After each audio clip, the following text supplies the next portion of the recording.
कांग्रेस के मित्रों से, समाजवादी पार्टी के अखिलेश यादव जी से ये भी पूछना चाहूंगा कि क्या उन्होंने आज तक कभी देश में जो मस्जिदें हैं, जो अवैध मदरसे हैं, उनको कहां से दान प्राप्त हो रहा है, किन स्रोतों से दान प्राप्त हो रहा है, क्या उन्होंने कभी इसकी इंक्वायरी करी या कभी उन्होंने इस पर सवाल उठाए। सुन रहे हैं आप, कांग्रेस और सपा सुप्रीमो अखिलेश यादव को घेरने वाले ये शख्स कोई और नहीं बल्कि बद्रीनाथ केदारनाथ टेम्पल कमेटी यानी BKTC के अध्यक्ष अजेंद्र यादव है। और मुद्दा केदारनाथ धाम के गर्भगृह में लगी परत का है, जिस पर खूब सियासत की जा रही है। दरअसल बीते 18 जून को सपा राष्ट्रीय अध्यक्ष अखिलेश यादव ने भी इस मामले में उंगली उठाई और केदारनाथ के गर्भगृह में सोने की जगह पीतल की परत लगाने पर कई सवाल खड़े कर दिए। उन्होंने इसे आपराधिक मामला बताया। उन्होंने कहा कि आस्था से खिलवाड़ है। इन्हीं आरोपों पर पलटवार करते हुए BKTC अध्यक्ष अजेंद्र यादव ने कांग्रेस सपा के इस रवैये को हिंदुओं की भावनाओं को आहत करने वाला बताया। केदारनाथ गर्भगृह में लगाई गई सोने की परतों को लेकर कई दिनों से आरोप प्रत्यारोप का सिलसिला चल रहा है। आरोप लगाए जा रहे हैं कि यहाँ सोने की जगह पीतल की परतें लगाई गई हैं। इस मामले में BKTC पर चारों ओर से ताबड़तोड़ हमले हो रहे हैं। रविवार को सपा राष्ट्रीय अध्यक्ष अखिलेश यादव ने भी मोर्चा खोल दिया। उन्होंने ट्वीट करते हुए लिखा, केदारनाथ मंदिर में सोने की जगह पीतल की परतों को लगाने का आरोप लग रहा है। यह आपराधिक के साथ साथ आस्था से खिलवाड़ का भी बेहद संवेदनशील मामला है। इस साजिश की उच्च स्तरीय जांच कर झूठ की परतें उतारी जाएं।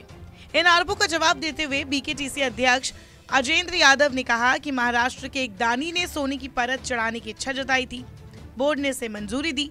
दानदाता ने अपने ही सुनार के जरिए मंदिर के गर्भगृह में सोने की परत चढ़ाने का काम किया। इस काम में BKTC की कोई भूमिका नहीं थी। उन्होंने सपा और कांग्रेस को भी घेरा और कहा, सपा और कांग्रेस का काम हमेशा से हिंदुओं की भावनाओं को आहत करने वाला रहा है।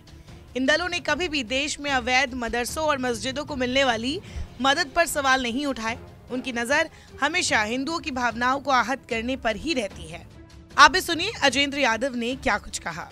गत वर्ष महाराष्ट्र के एक दानी महानुभाव ने श्री बद्रीनाथ केदारनाथ मंदिर समिति के समक्ष इच्छा प्रकट की थी कि वो केदारनाथ धाम के गर्भगृह को स्वर्ण मंडित कराना चाहते हैं। बद्रीनाथ केदारनाथ मंदिर समिति ने अपनी बोर्ड बैठक में प्रस्ताव पारित करके उस पर व्यापक विचार विमर्श करके निर्धारित प्रक्रियाओं का पालन करते हुए दानी महानुभाव को केदारनाथ गर्भगृह को स्वर्ण मंडित कराने की अनुमति दी। इसके एवज में न ही दानी महानुभाव के साथ में किसी प्रकार का कोई समझौता किया गया और न ही दानी महानुभाव की ओर से हमसे कोई शर्त रखी गई और न ही उन्होंने इनकम टैक्स में छूट प्राप्त करने के लिए हमसे ATG का सर्टिफिकेट मांगा और न ही हमारे द्वारा उनको ये प्रदान किया गया।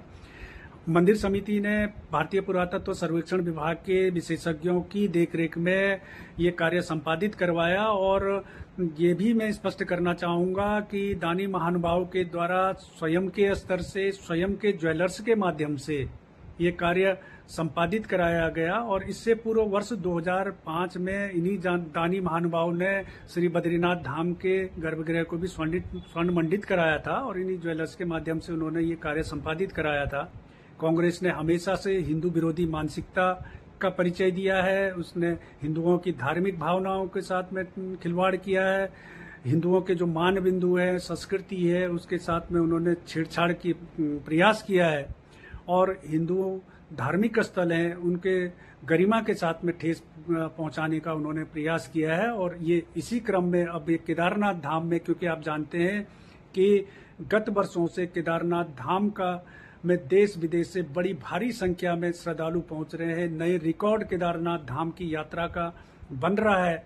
इससे विचलित होकर के वो यात्रा व्यवस्थाओं में खलल डालने के लिए, धाम को की गरिमा को ठेस पहुंचाने के लिए, उसको बदनामी करने के लिए इस प्रकार के हथकंडे अपना रहे हैं। नमस्कार, मैं हूं मानक गुप्ता। अगर आपको हमारा ये वीडियो पसंद आया हो तो इसे लाइक और शेयर जरूर करें और हाँ, हमें सब्सक्राइब और फॉलो करना ना भूलें ताकि आप देश और दुनिया की कोई खबर मिस ना करें। तो जुड़े रहिए हमारे साथ और देखते रहिए News 24।